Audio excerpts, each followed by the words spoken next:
The sun was starting to rise. Not that they could see it, but the pitch hovering over them had started to lighten.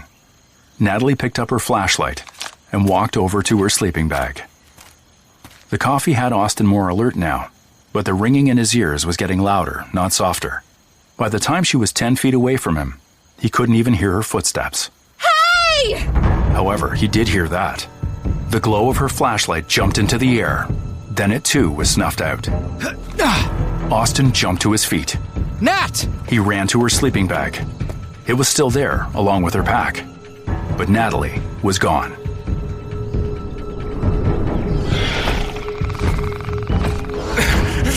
The first flying creature swooped down, beak open wide, just grazing the top of his head. Henrik felt something warm trickle down the back of his neck.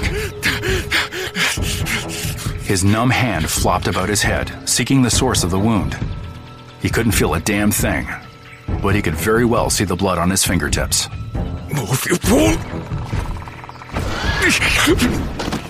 He tumbled to the ground, a second before the next beast could take a piece of him.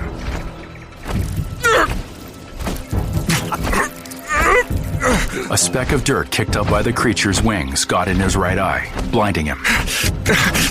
Rolling as fast as he could so as not to be a stationary target, Henrik slammed into something solid.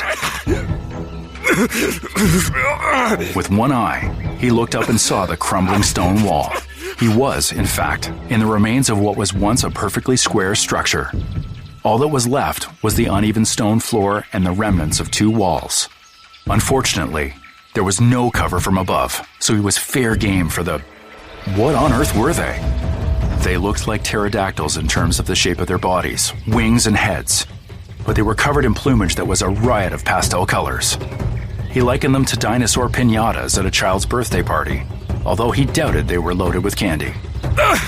With the pins and needles ebbing, he was finally able to scrabble to his feet. The rainbow pterodactyls circled overhead, seeming to speak to one another as they regarded the puny man with the bleeding head. He spotted a broken branch on the other end of the room.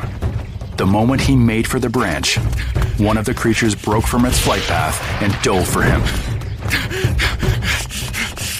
Henrik ran, diving for the branch, when he was only 4 feet away. He grabbed the end of the branch, spinning onto his back, wielding it before him as if it were a sword. The jagged end caught the pterodactyl square in the face.